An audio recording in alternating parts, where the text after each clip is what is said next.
नमस्कार. श्री स्वामी समर्थ. उद्या मौनी अमावस्या. मौनी अमावस्येच्या दिवशी पितरांची पूजा करणे, त्यांचं पिंडदान करण्याला फार महत्त्व आहे. या दिवशी पितरांच्या शांतीसाठी काही उपाय करणं देखील गरजेचं आहे. मौनी म्हणजेच दर्श अमावस्या. मौनी अमावस्येला हिंदू धर्मामध्ये फार महत्त्व आहे. दर्श अमावस्या ही पितरांना समर्पित अमावस्या आहे.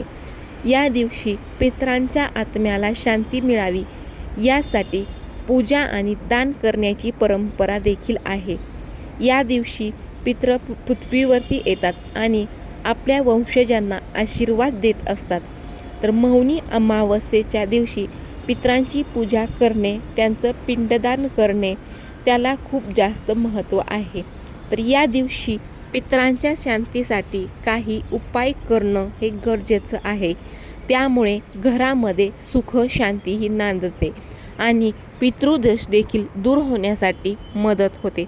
तर मौनी अमावस्येच्या दिवशी कोणते उपाय केले पाहिजेत, कोणते उपाय करायचे आहेत? तर सर्वात पहिला उपाय पितृदोष दूर करण्यासाठी तुम्हाला पिंपळाच्या झाडाखाली पितरांचा वास हा असतो.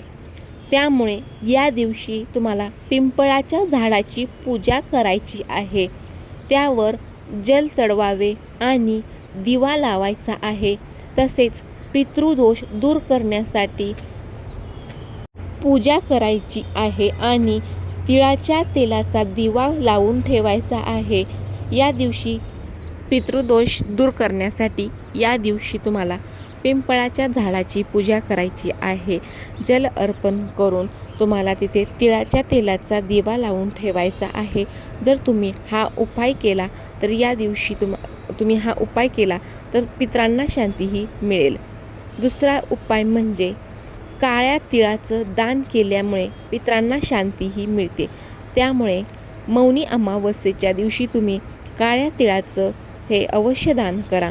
गरिबांना अन्नदान केल्याने पितरांना तृप्ती देखील मिळते. त्याचबरोबर गरजूंना वस्त्रदान केल्याने देखील पुण्य मिळते. तसेच गाईला चारा खाऊ घातल्यामुळे पितृ प्रसन्न होतात. त्यामुळे उद्याच्या दिवशी तुम्ही जमेल तेवढा दानधर्म करायचा आहे.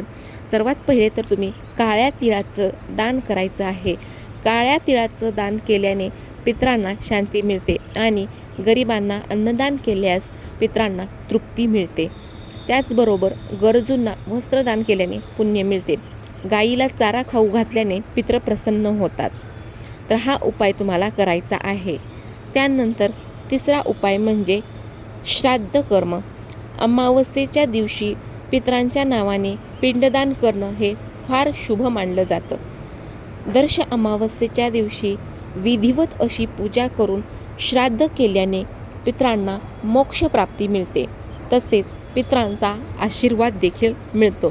त्यामुळे अमावस्येच्या दिवशी तुम्ही पितरांच्या नावाने पिंडदान हे नक्की करा. त्यानंतर पितरांच्या नावाने करा स्मरण. मौनी अमावस्येला पितरांना स्मरण करून त्यांना श्रद्धांजली अर्पण करा. पितरांच्या नावाने दान करताना पूर्वजांचं नामस्मरण हे करा.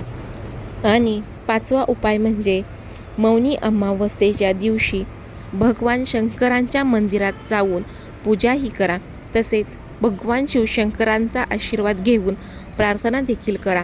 आणि अमावस्येच्या दिवशी हे काही उपाय केल्यास पितरांच्या आत्म्यालाही नक्कीच शांती मिळते. या दिवशी पवित्र नदीत स्नान करा आणि आपल्या पूर्वजांसाठी तर्पण करा. सकाळी 5 ते 9 पर्यंतचा काळ हा तर्पणासाठी शुभ मानला जातो. तुमच्या आजूबाजूला नदी किंवा तलाव नसेल तर एका भांड्यामध्ये पाणी घेऊन त्यात कुश, तांदूळ आणि काळे तीळ मिसळा आणि ते दक्षिण दिशेकडे तोंड असलेल्या पूर्वजांना अर्पण करा. यावेळी ओम पितृभ्यो नमः या मंत्राचा किमान 11 वेळा जप करायचा आहे. त्यानंतर पूर्वजांचा आशीर्वाद मिळवण्यासाठी ब्राह्मणांना अन्न हे आवर्जून द्यावे. शक्य असल्यास हरिद्वार या तीर्थक्षेत्रांना देणगीही द्यावी. अमावस्येच्या दिवशी चांगले कर्म करावे. गायी, कावळे, मुंग्या, कुत्रा आणि ब्राह्मणांना घरी बोलवावे आणि अन्नदान हे करावे. असं केल्यामुळे देखील पितृदोष पूर्ण कमी होतो आणि जी काही रखडलेली कामे आहेत तर ती रखडलेली कामे सर्व पूर्ण होतात. या दिवशी पितरांच्या नावाने दिवा लावणंही शुभ मानलं जातं. मोहरीच्या तेलाने 4 दिव्यांचा दिवा पेटवा आणि घराच्या दक्षिण दिशेला ठेवावा. यामुळे जीवनातील नकारात्मकता दूर होते आणि पूर्वजांचा आशीर्वाद देखील तुम्हाला मिळतो. पिंपळाचे झाड पूर्वजांचे निवासस्थान आहे अशी धार्मिक मान्यता आहे.